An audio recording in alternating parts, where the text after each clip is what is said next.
Photoshop layer modes affect the way we view one layer through another. I've added a texture layer to this grey t-shirt, and we'll look at some of the most important layer modes, starting with Darken. In this mode, the texture is visible only where it's already darker than the underlying layer. In Multiply mode, we see the full strength of our texture, but we see the subtle shading of the underlying layer, and you can see how the white disappears.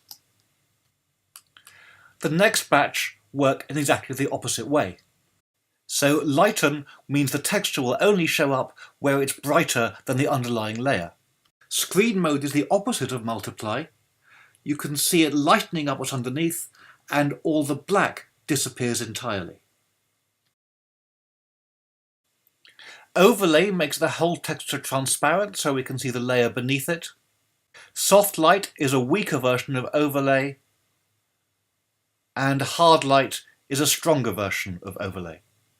Color mode adds the color without the lighten shade. You can see how the black and white text on the paddle have disappeared entirely. And the opposite of that is luminosity, which adds the lighten shade without any of the color. You can choose most of these modes using keyboard shortcuts, holding Shift and Alt or Shift and Option.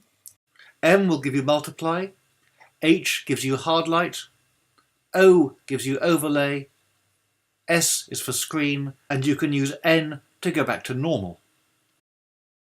And you can cycle through all the different modes holding Shift with Option or Alt and the plus and minus keys to go backwards and forwards through all the modes. I've only had time to show you the most frequently used layer modes here, but try them all out and see what they do.